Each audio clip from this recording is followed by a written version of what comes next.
you doing? My name is Zach Allen, and I'm a golf instructor down in Burbank, California.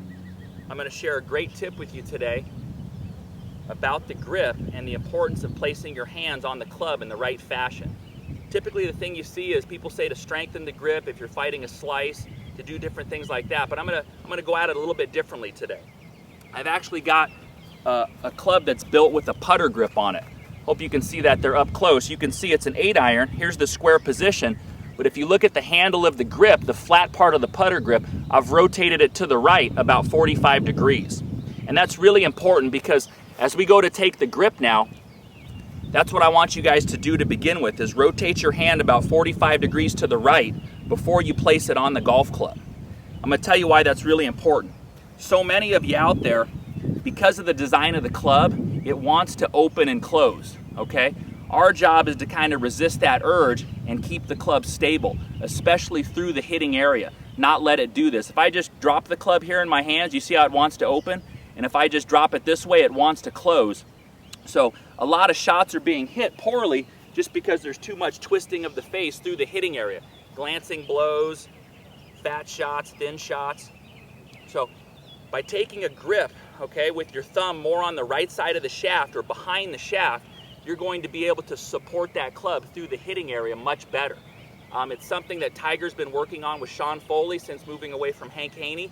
They've strengthened his grip, and you see a very different look through the golf ball because his hands are in a much more powerful position. They're behind the shaft, pressing the shaft forward through the hit, the shaft leaning forward, but also the club head moving down the line for a long period of time. None of this twisting and rolling as we're coming through. So all I want you to do is next time you get out there, get a short iron, take your left hand, rotate it to the right about 45 degrees, get the club on the right side of the shaft, and hit some shots with that sensation of you're going to keep your thumb on the right side of the shaft all the way through the hitting area. Feel how stable and controlled that club is because it's not needing to twist and roll so much anymore.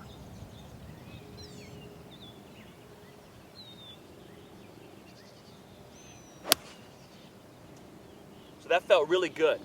Ball flight was straight, nice penetrating, a little divot, but I never felt the urge to have to twist the club because it was never manipulated in the backswing in any way, rolling it inside. I never had to flip it closed.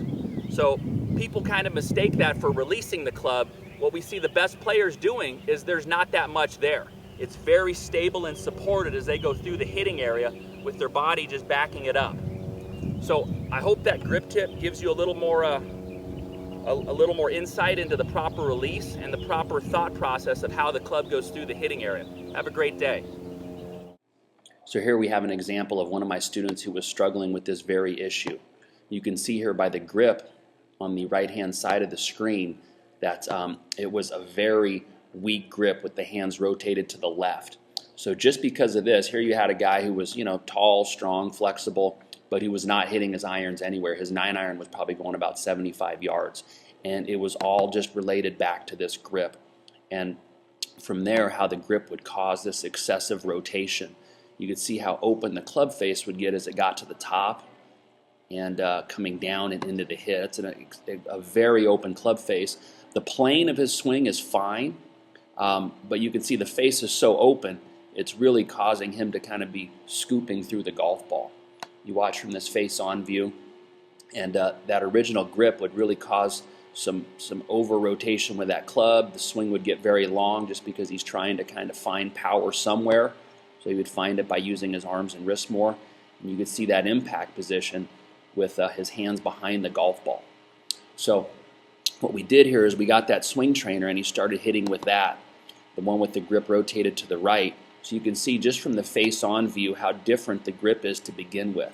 So what I want you guys to know is that strengthening your grip is not just a fix that'll help you stop slicing it. It's also a fix that'll help give you more leverage at impact and it'll help you get your hands in front of the golf ball correctly. So here we had him hit some punch shots. You see already he starts his hips better, and this is within 10 minutes of hitting. And you can see at impact now he's got his hands in front of the golf ball. His arms are extending through the shot. The club is much more stable. And it was all just from putting his hands in a different position. You can tell the difference here in the before and after and just how dramatically different that impact position is there.